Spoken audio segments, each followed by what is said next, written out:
Yo, what's going on, everybody? So today I'm bringing another nuke with the Holger. This gun is not great, but it got buffed, so I decided I needed to try it out. I mean, I don't even have this thing max rank, so some of the attachments aren't the best, but I actually have found this is my personal favorite class setup for this gun. I don't think it has too much of a place in this game, considering it's always a 4-shot kill at minimum, so like it never gets a 3-shot. So that's like pretty disappointing. But you know, whatever. It got buffed, so I had to try to check it out, and it's honestly not too bad. Like you can make it a pretty quick 100 round, gun. Like it's kind of like the Kilo. That's what it reminds me of. But I want to kind of go into a little mini series I'm going to do on how to get a nuke because I've had so many people ask me like, what can they do? Like they're struggling once they get to like 15, 20 kills, and starting off, I'm going to say map positioning. And this is going to be like episode 1 of, I don't exactly know how many I'm going to do yet, but yeah, so here we go, starting off with map positioning. Let me kind of dive into some of the tips. So when you're going for a nuke, you really need to understand the map, and if you've played the map a lot, it really helps. So when you play the map a lot, you know where enemies are going to spawn, you know where they're going to be flowing from if they're in high traffic areas. And see right, like right here, I know that a lot of them are going to be spawning at A because they don't have any other flags. If there's no other flags, they're all going to be spawning at A or in their spawn. And typically, they spawn on their flag. Like only the weirdos that like to snipe and not move in the game will sit in their spawn. So that's kind of just a tip. Like if their team has one flag, they're going to be spawning in one place more than likely. And don't get too antsy. But along with the map positioning, there's a bunch of other things. So with map positioning, you also need to know when it's time to move, because you can get a certain amount of kills in one area, but eventually you gotta go because people are going to start hunting you. And I think this is where a lot of people make mistakes. They'll stay in the same place for way, way, way too long and overstay their welcome. And as you can see in this section, I've killed the same people multiple times. I'm talking like the same 3 kids at least 4 or 5 times a piece. Like they're all getting just shredded, and I know at this point in this game that I need to go. And the reason is because you can only kill the same people so many times, but before like an entire army comes after you, because they will all push you at the same time. I mean, this happened to me so many times, and it's just a big part in learning.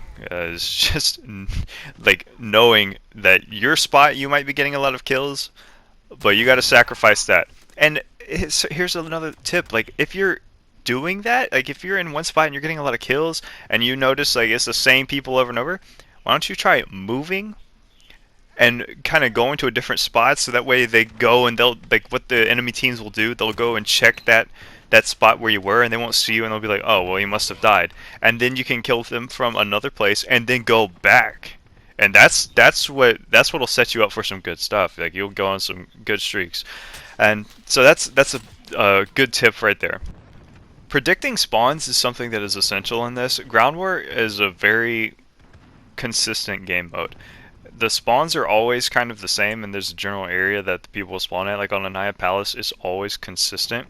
And like depending on what side you spawn on, and over time, like you learn, say if you're on the coalition, you know where the enemy team will spawn if they have deflag. If you're on allegiance, you'll know where the enemy spawn will on deflag as well. Like because it's different. They vary depending on what side or what team you're on, and that's just something from learning. But seeing the enemy team through windows is very important because the windows in this game are so good, and they always give you power positions. But like I said before, you don't want to get too antsy. And I'm going to go into a tip on how to make your window game better, I would say, because a lot of people know like windows on Krovnik farmland that you can literally just get a nuke looking through like one spot or 1 or 2 windows. And my tip is when you're looking through a window in a building, do not stick your body outside of the window. And this is something I've told a lot of my friends that play this game. When you are trying to go on a streak, don't stick your body halfway out. Don't mount. Never like try to never mount if you can help it. Especially in a window. Like if you're in a situation where you got like there's a wall kind of close to you, but the window's a little further away, and you mount and you can still see through a window. That's not that bad. But anyway. Now imagine you're in a window here. I think in this gameplay I actually go upstairs and I'll try to show you. But on this map it's a little different because I wasn't trying to stay in the same area the entire time or like for a good amount of kills. I was just trying to check and see what I could get. But you want to realistically stand about 5 feet back. And if you look at my other gameplays where I'm on Krovnik farmland, you'll see that when I go for a nuke or when I get a nuke, I am always back, so that way I can't be seen from the side, and I can only be seen from what's directly in front of me. And if I move to the side, I can see people to the left of me, to the right of me, just a little bit. But you just don't want to expose yourself because there's always snipers. Like, I know that you've been on a streak and you've been killed by some kid sitting in his spawn ADS down a window. There's kids that play this game like that. They enjoy getting 3 kills a game. I don't know why they do that. I guess they like feeling like they're in a war simulator or something when they're playing Call of Duty, which just does not make sense to me, but that is how people play this game. It's infuriating. I know most of y'all watching this have been through that. Like, why is Timmy sitting there staring down a window for the past 5 minutes? Well, just to get 1 kill. He really wanted 1 kill, and you happen to be unlucky enough to get killed by Timmy. But anyway, moving away from the topic of windows, now you definitely want to take this and apply it to what you do because it will save you so much, and you will get so many more kills. Knowing when you gotta go towards the end of the game. I mean, this is something that's like, it's kind of a no-brainer, but people make mistakes when you're on a map. You know, like say Palace. We'll use that since I'm playing here, and I'm at the end. You know, my team has 1 flag. I gotta make it all the way to a place that is safe and where I know people are going to be going. And so in my situation, I'm looking at this. I'm like, okay, if I go to A or B, or like if I go to A or B, I might get killed because there's a high chance that I'm going to be walking into the open. Like, I would have to cross the street right here. I don't want to do that. However, not a lot of people go to the right. Okay, so there's this right street, and there's not a lot of people that go over there, and there's not a lot of people that just sit there and ADS down it. So my thought process right here is I'm going to go this way because I know if I can make it all the way to the side and get past C, because realistically our team is going to lose C.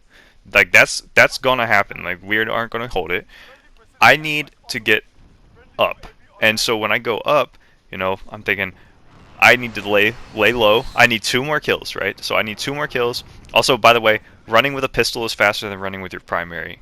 Okay, just a tip for anybody that is wondering why I run with my pistol out. Now, I know these people on this enemy team are going to try to push E, so they're going to be jumping from C because C is the better spawn going towards E because you have more cover, because going from D, you're right in the open, alright? And so thinking about these things ahead of time are essential for your survival in this game, especially going on streaks, because you die so fast. Like, you honestly cannot make mistakes, and it is frustrating. It's not like a Treyarch game where you have a little, more room for error. This game, you just die. So going for these nukes, just play it smart once you get to 20 kills, and that's a big thing. But take this for the map positioning tips, and I'll move on later on when I can come back. But I just need to let you guys know I won't be here for a week. I'm going to the beach with my girlfriend, so I won't be able to upload any videos for a little bit. But I will try to do the best I can, and I will have many more to this series. I don't know what I'm going to do next or what I'm going to talk about, maybe class setups.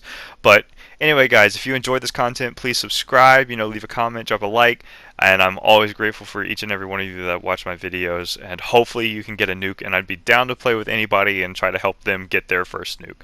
So anyway, peace out, guys.